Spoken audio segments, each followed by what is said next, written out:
Hello guys, in this video we are going to just go through the short story Average Waves in Unprotected Waters by Ann Taylor. This Now Ann Taylor is the writer of this short story. She was born in October 25, 1941. She's an American novelist, short story writer and literary critic.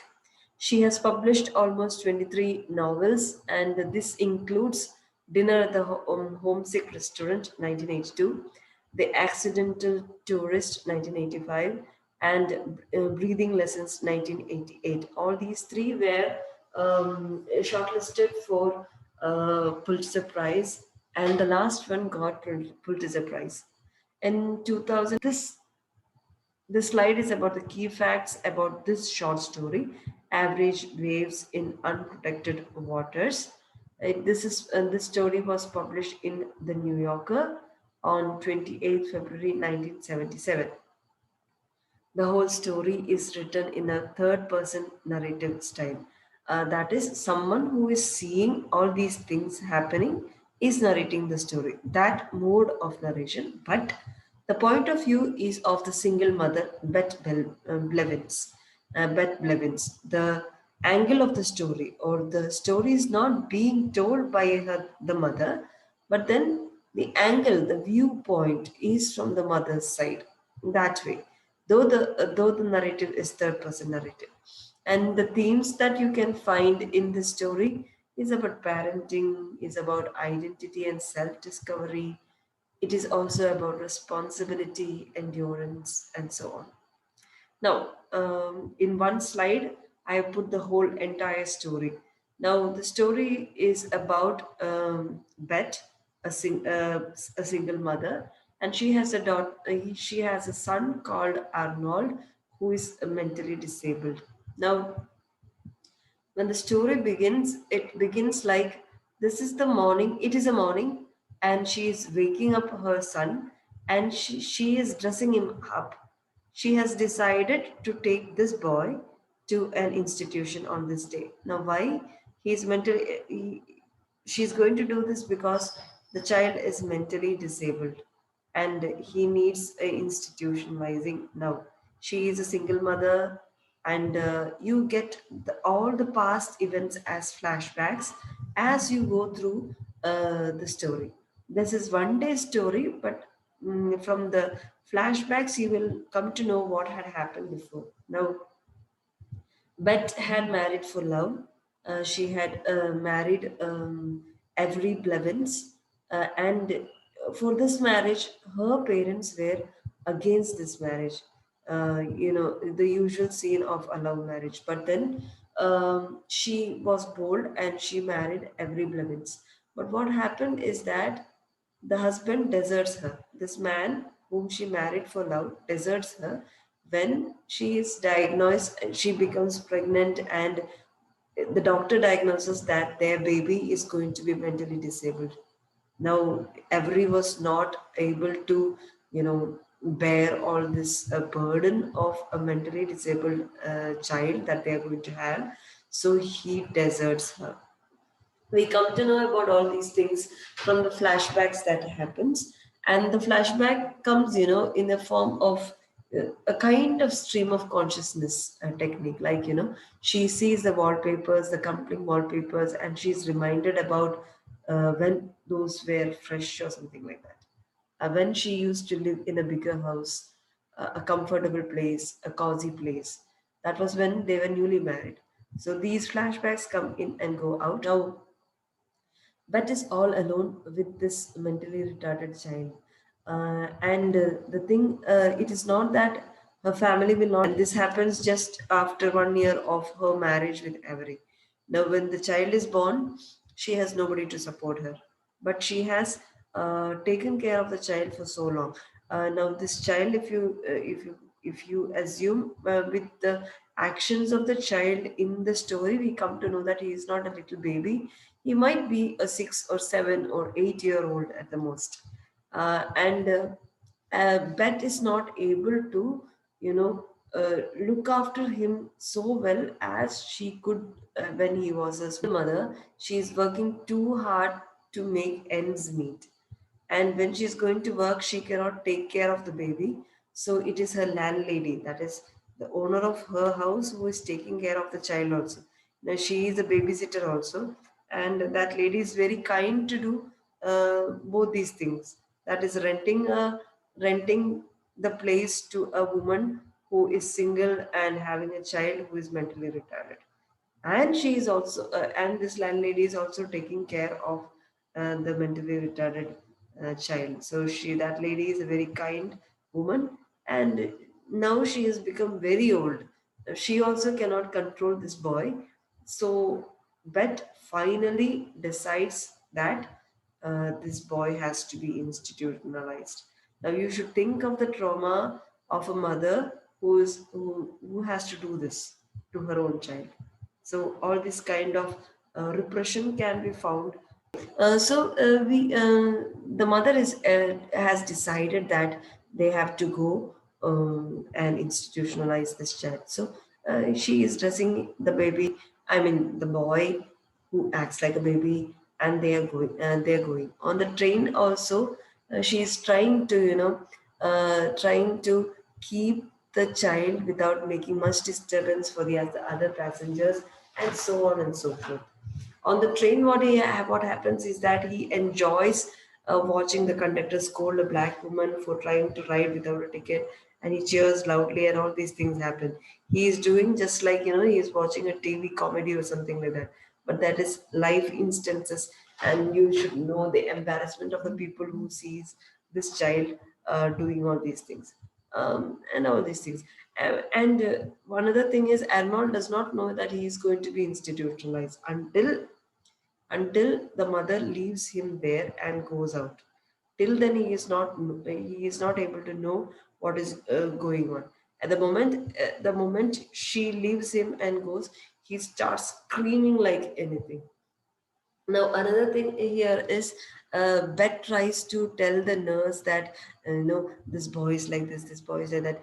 The particular things that child has, she's trying to explain it to the nurse, but the nurse is not that, intent or keen in listening to the mother, because for her this is routine. Every other day, some people come and drop their relative or someone who is mentally sick in this institution. So Arnold is one among the many for that nurse. But it is not like that to Bet. So Bet is trying to tell how he behaves, what he likes, and all these things. But then the nurse does not listen much to her. And finally, the time comes for her to leave. She leaves Arnold, but this is the time when Arnold realizes that he is going to be left alone here. His mother is going away. That is the only thing that he knows, and he screams loudly. Now, the scream can be heard by Bet till the driveway, but she, somehow forces herself and climbs a taxi and comes back. On her to During her travel back, she has to catch a train again, isn't it? So when she is in the train station, she is like, she's completely lost. She has to begin a new life, but she is having that the pangs of loss. But at the same time, she is the one who is dropping the son at the institution. Both decisions are made by her. She cannot do anything about it. That is the thing here. She cannot do anything about it.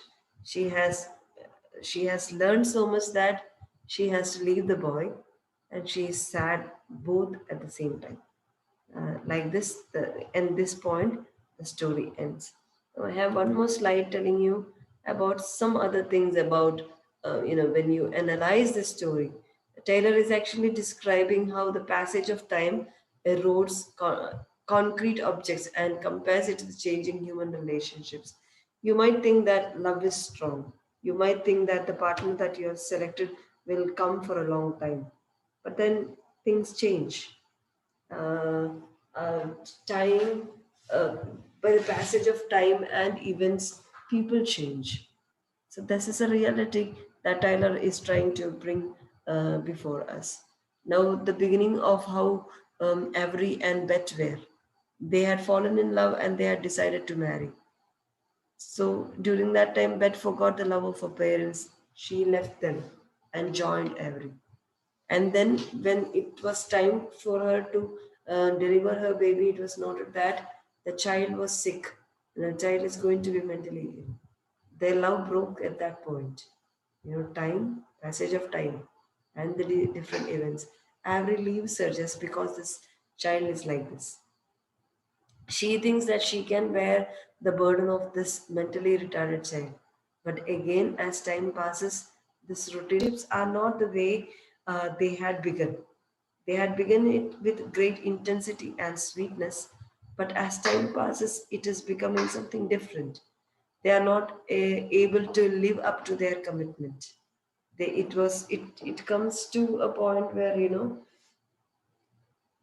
maybe Beth has a commitment towards her son, but then she's not able to keep it up because that it costs too much. She cannot afford to maintain that relationship.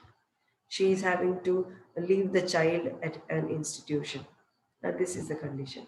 Uh, you know, when they show the flashback, they also show that for a long time, Beth stays in the house where Avery and Beth used to stay.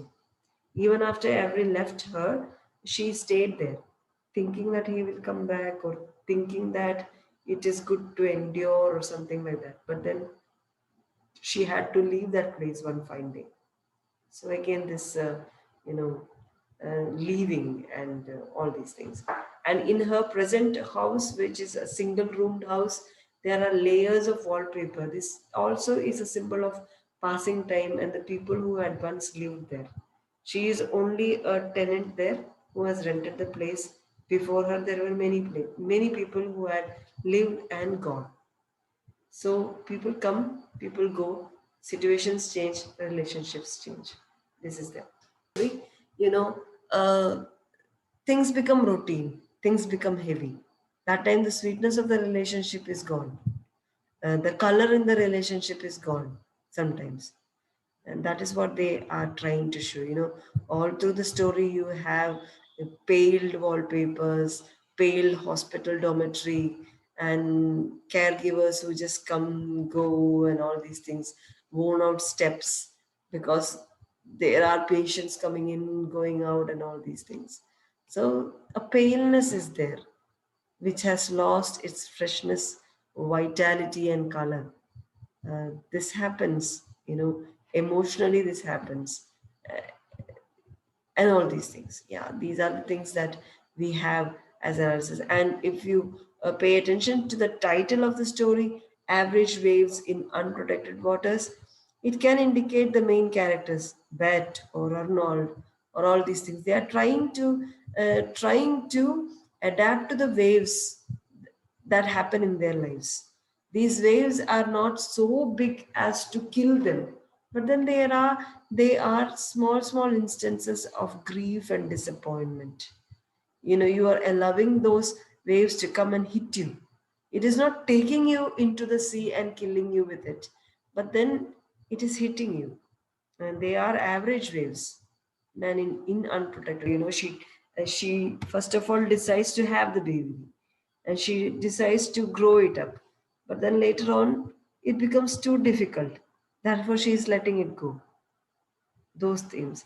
And then responsibility, how far she bore the responsibility, how far Avery did not bear the responsibility. And sometimes the responsibility of strangers, the nurse or the landlady who was babysitting the child for a long time.